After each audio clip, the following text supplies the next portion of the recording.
The USS Indianapolis, a proud Portland-class heavy cruiser, sailed with a distinguished record from the heart of the Pacific Theater. She had served as the flagship for Admiral Raymond Spruance, a testament to her importance and might within the formidable Fifth Fleet. Her battle scars were numerous, earned in the fiery conflicts from the Aleutian Islands to the shores of Okinawa. The ship and her crew were seasoned veterans of the brutal naval war against Japan. In mid-1945, following repairs from a devastating kamikaze attack, the Indianapolis was given a mission of the utmost secrecy. This task was so clandestine that its details were known only to a select few, a mission that would forever alter the course of history. The cruiser was ordered to Tinian Island, carrying a mysterious, heavily guarded crate. Inside this container were the critical components for the atomic bomb. Little boy. The delivery was executed with flawless precision, a silent, pivotal moment in the final act of World War II. Her primary mission accomplished, the Indianapolis then set a course for Leyte in the Philippines for further orders.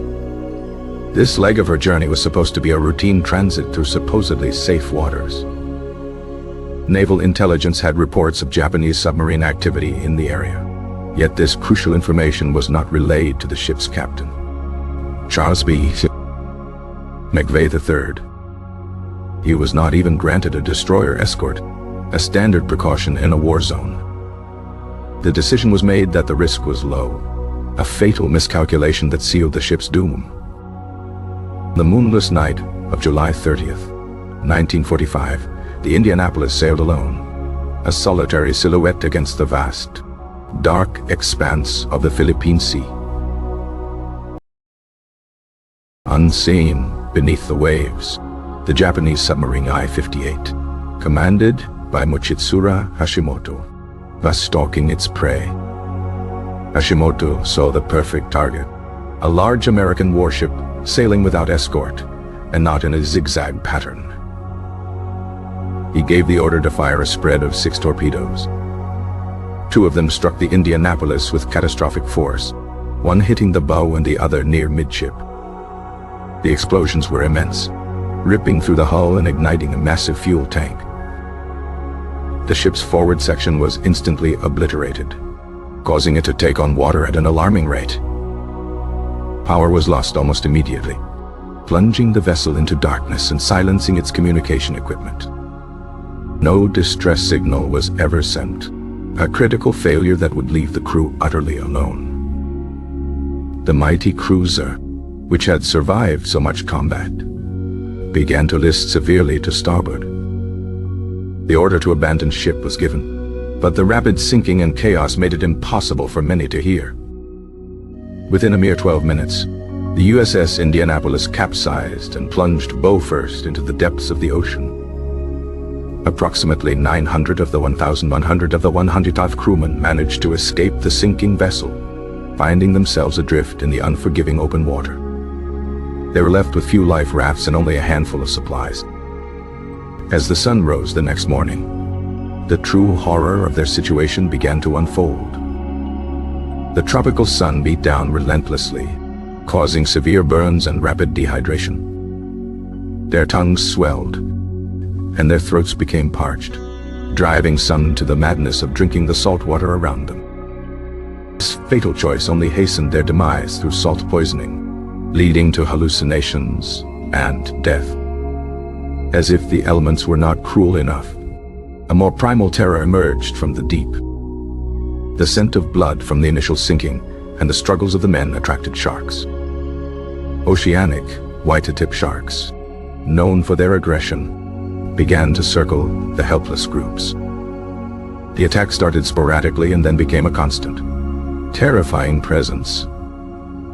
Men were pulled under, their screams echoing across the water before being abruptly silenced. The survivors huddled together, kicking and punching to create a perimeter, a futile defense against the relentless predators. Day bled into night, and the freezing temperatures of the Pacific darkness brought new torments. Hypothermia set in, claiming more lives as men slipped into unconsciousness and disappeared beneath the waves. The psychological toll was immense, with sailors succumbing to despair, madness, and terrifying hallucinations. Saw phantom islands, enemy submarines, and rescue ships that were never there. Fights broke out among the delirious men, further thinning their dwindling numbers. Meanwhile, the Navy remained oblivious to the disaster. Due to a series of bureaucratic blunders and communication failures, the ship was not reported as overdue. 3 separate naval stations failed to log her expected arrival in late. It was a catastrophic oversight, a hole in the system that left nearly 1,000 men to their fate. For 4 agonizing days, the survivors endured this living hell. Their numbers dwindled with each passing hour. Hope was a flickering ember, nearly extinguished by the relentless sun, the freezing nights, and the ever-present sharks. The rescue, when it finally came, was purely by chance. On the 4th day, a routine anti-submarine patrol flight passed over the area. The pilot, Lieutenant Wilbur Chuck Gwynn, happened to look down and saw the oil slick and the heads of men bobbing in the water. He couldn't believe his eyes, initially thinking they were Japanese sailors. Dropping down for a closer look, he realized they were Americans and immediately radioed for assistance. A PBI Catalina seaplane, commanded by Lieutenant Adrian Marks, was dispatched to the scene.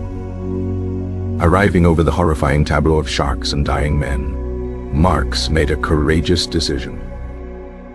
Against standing orders not to land in open seas, he brought his aircraft down amidst the 12-foot swells. The landing was violent, damaging the plane, but it transformed the aircraft into a floating sanctuary. His crew began pulling the most desperate survivors from the water, strapping them to the wings when the fuselage was full. That night, the destroyer USS Cecil J. Doyle, the first surface ship to arrive, navigated through the darkness toward the unfolding rescue. Its searchlight cut through the night, a beacon of hope that sailors later said looked like the hand of God. Over the next few hours, more ships arrived, pulling the remaining men from the sea. Of the original 1,195 crewmen, only 316 were ultimately rescued alive. The sinking of the USS Indianapolis remains the single greatest loss of life at sea from a single ship in the history of the U.S. Navy. The tragedy, however, did not end with the rescue. In the aftermath, the Navy sought a scapegoat for the monumental disaster. Captain Charles McVeigh III, despite having survived the ordeal, was court-martialed. He was charged with hazarding his ship by failing to zigzag and failing to issue a timely order to abandon ship. The prosecution brought in Commander Hashimoto, the captain of the I-58, to testify against McVeigh. Hashimoto stated that zigzagging would have made no difference. He would have sunk the Indianapolis anyway. Despite this testimony, and the fact that hundreds of other ships had been sunk without their captains being court-martialed, McVeigh was convicted. His career was ruined, and he was publicly shamed for a disaster that was not his fault. For decades, McVeigh lived with the blame and the hate mail from the families of the men who died. In 1968, tormented by the weight of the tragedy, he took his own life. The survivors of the Indianapolis, however, never blamed their captain. They knew the fault lay with the Navy's failure to provide an escort, to warn him of submarine activity, and to realize the ship was missing. They began a long and arduous campaign to clear his name. Their quest for justice gained momentum in 1996 when a middle school student named Hunter Scott began a history project on the sinking. Scott's research uncovered a mountain of evidence, including declassified documents proving the Navy knew about Japanese submarines in the area. He interviewed nearly all the remaining survivors and brought national attention to the injustice done to Captain McVeigh. Through the tireless efforts of the survivors, Hunter Scott, and members of Congress, a resolution was finally passed. In October 2000, more than 55 years after the sinking, Congress officially exonerated Captain McVeigh. The resolution acknowledged that the Navy was ultimately responsible for the loss of the Indianapolis. The story of the USS Indianapolis is a harrowing tale of survival against impossible odds. It is a story of incredible bravery in the face of unimaginable terror. It is also a story of institutional failure and the search for a scapegoat. Cover-up of the Navy's own negligence led to the unjust persecution of a good man. The sinking was a profound tragedy, but the subsequent treatment of Captain McVeigh was a deep injustice. The clearing of his name was a victory for the truth, a final, posthumous act of honor for a captain who had endured more than any man should.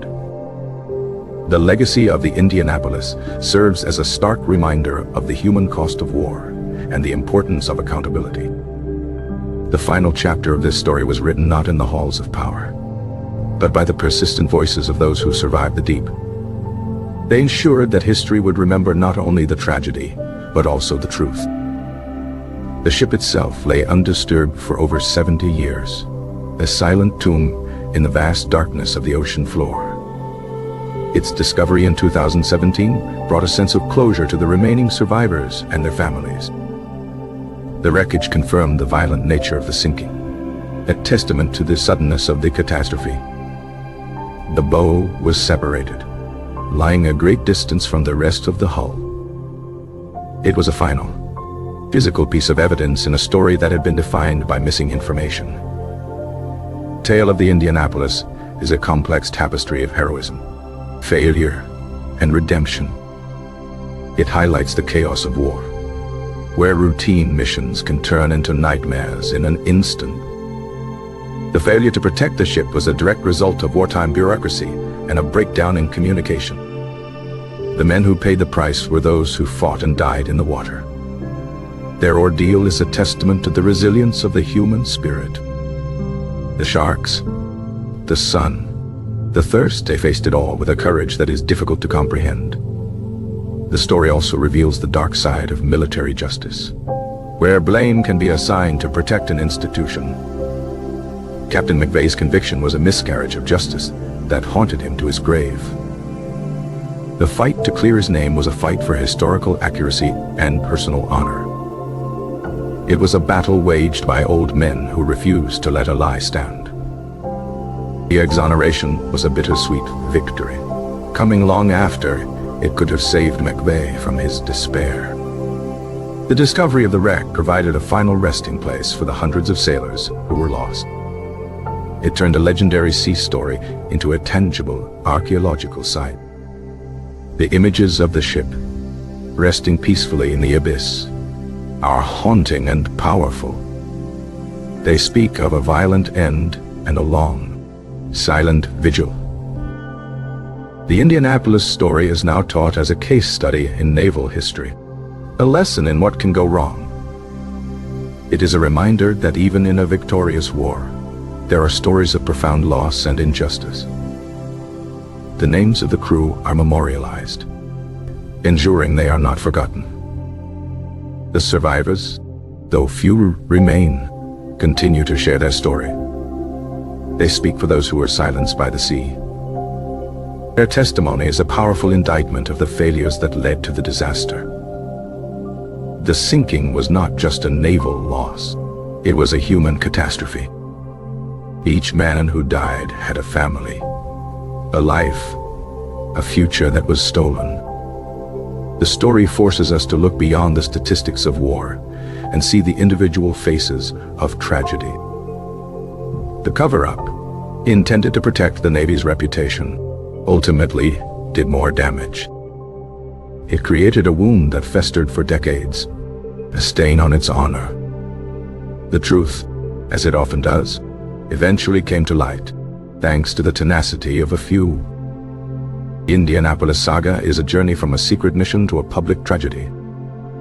It is a story that moves from the pinnacle of military achievement to the depths of human suffering. The delivery of the bomb components helped end the war, but the ship's reward was a lonely, unescorted voyage to doom. The irony is cruel and inescapable. The ship that carried the means to end the war was itself lost in a way that could have been prevented. The men who survived are living history, their memories a direct link to a pivotal moment. Their fight for their captain was a final act of loyalty, a duty they felt they owed him. The story of the USS Indianapolis is, in the end, a story about truth. It is about the struggle to bring truth to the surface, just as the survivors were pulled from the water. It is a testament to the idea that no matter how deep it is buried, the truth can and must be found. The ship's bell now rests in a museum, a tangible link to the vessel and its crew. It is rung in memory of the lost, a solemn tribute to their sacrifice. The story continues to resonate, a powerful narrative of war, survival, and the long fight for justice.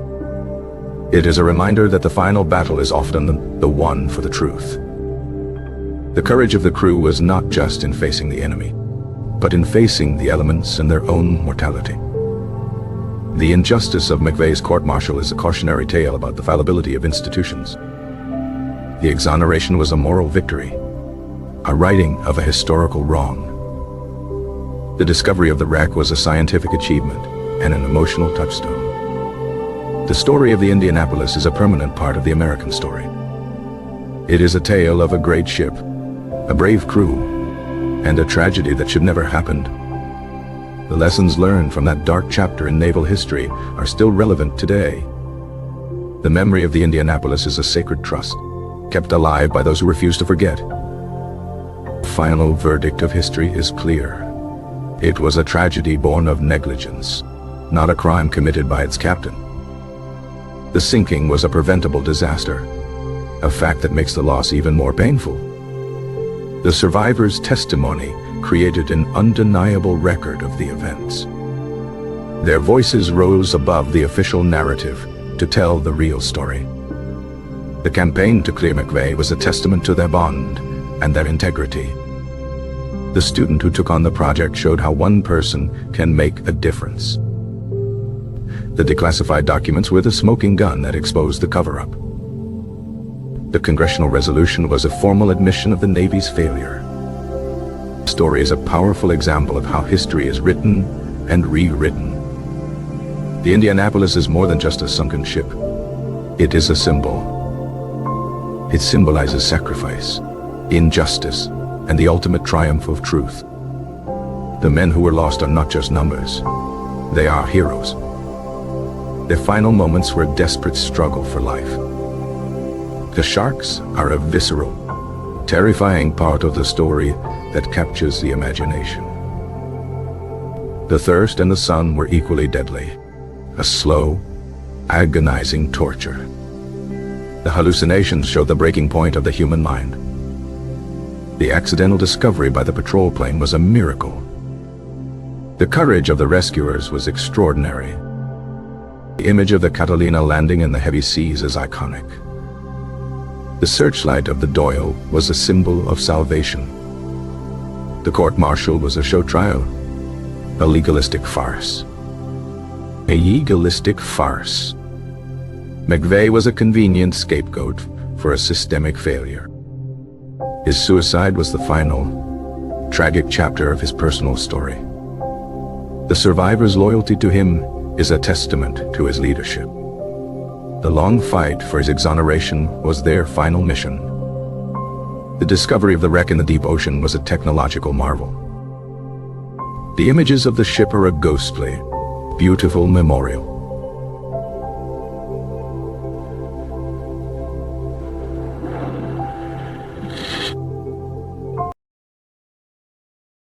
The story of the Indianapolis is a lesson that must be passed down. It is a story of the best and worst of humanity. It is a story that will never be forgotten. The truth, once submerged, finally surfaced.